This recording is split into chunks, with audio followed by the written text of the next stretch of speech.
ఐపీఎల్‌లో ఈరోజు మరో ఇంపార్టెంట్ మ్యాచ్ జరగబోతుంది. GT versus CSK. ముఖ్యంగా జీటీకి అయితే ఈ మ్యాచ్ చాలా ఇంపార్టెంట్ అని చెప్పుకోవచ్చు. జీటీ కనుక ఈ మ్యాచ్ ఓడిపోతే అఫీషియల్‌గా ప్లే ఆఫ్ నుంచి నిష్క్రమించినట్టే. ప్రస్తుతం జీటీ 11 మ్యాచ్లు ఆడి 4 మ్యాచ్లు గెలిచి 8 పాయింట్లతో ఉంది. జీటీకి ఇంకా 3 మ్యాచ్లు మిగిలున్నాయి. మూడిటికి 3 గెలిచినా ప్లే ఆఫ్‌కి వెళ్తుందని అనుకోవద్దు. ఎందుకంటే జీటీకి చాలా మైనస్ ఉంది.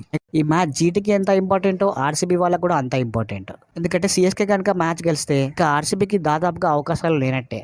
ప్రస్తుతం సీఎస్కే 11 మ్యాచ్లు ఆడి 6 గెలిచి 12 పాయింట్లతో ఉంది. సీఎస్కే కనుక ఈ మ్యాచ్ గెలిస్తే పాయింట్స్ టేబుల్లో థర్డ్ ప్లేస్ కి వెళ్తుంది. సీఎస్కేకి మంచి రన్ రేట్ కూడా ఉంది. కాబట్టి ఈ మ్యాచ్ కనుక సీఎస్కే గెలిస్తే ఆర్సీబీకి ఛాన్సెస్ దాదాపుగా లేనట్టే. ఇలా సీఎస్కే కనుక ఈ మ్యాచ్ ఓడిపోతే ఆర్సీబీకి ఖచ్చితంగా అవకాశాలు ఉంటాయి.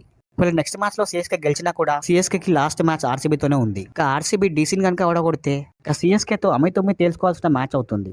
ఆర్సీబీ ఫ్యాన్స్ అయితే సీఎస్కే ఈ మ్యాచ్ ఖచ్చితంగా ఓడిపోవాలని కోరుకుంటారు. సో ఈ మ్యాచ్ సీఎస్కే గెలవాలా జీటీ గెలవాలా కామెంట్ చేసి మీకు ఈ వీడియో నచ్చినట్లయితే ప్లీజ్ సబ్స్క్రైబ్ చేయండి.